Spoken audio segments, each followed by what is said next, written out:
Dubai news one में आप तमाम लोगों को वेलकम करते हैं। आज के दिन दुबई में इंतहाई अफसोसनाक हादसा पेश आया है, जिसके नतीजे में करीबन 41 जो गैर मुल्की हैं वो जान की बाजी हार चुके हैं, जो कि वफ़ात पा चुके हैं।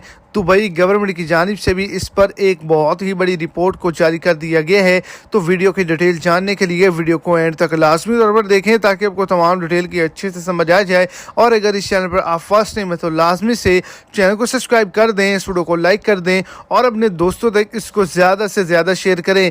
आज के दिन दुबई के अंदर एक ऑयल फैक्ट्री के अंदर आग लगी है, जिसके नतीजे में 41 गैर मुल्की, जिनका ताल्लुक पाकिस्तान से था, इंडिया से था, बांग्लादेश से था और दीगर ममालिक से था, वो यहाँ पर हादसे का शिकार हुए हैं, इस वाक़े का शिकार हुए हैं। ऑयल फैक्ट्री में आग लगने के बाद ये बताया जा रहा है कि 20 अफराद जो हैं वो जान की बाजी हार चुके हैं और दीगर जो हैं वो शदीद ज़ख्मी हैं, झुलस चुके हैं, जिनको हॉस्पिटल के अंदर मुंतकिल कर दिया गया है।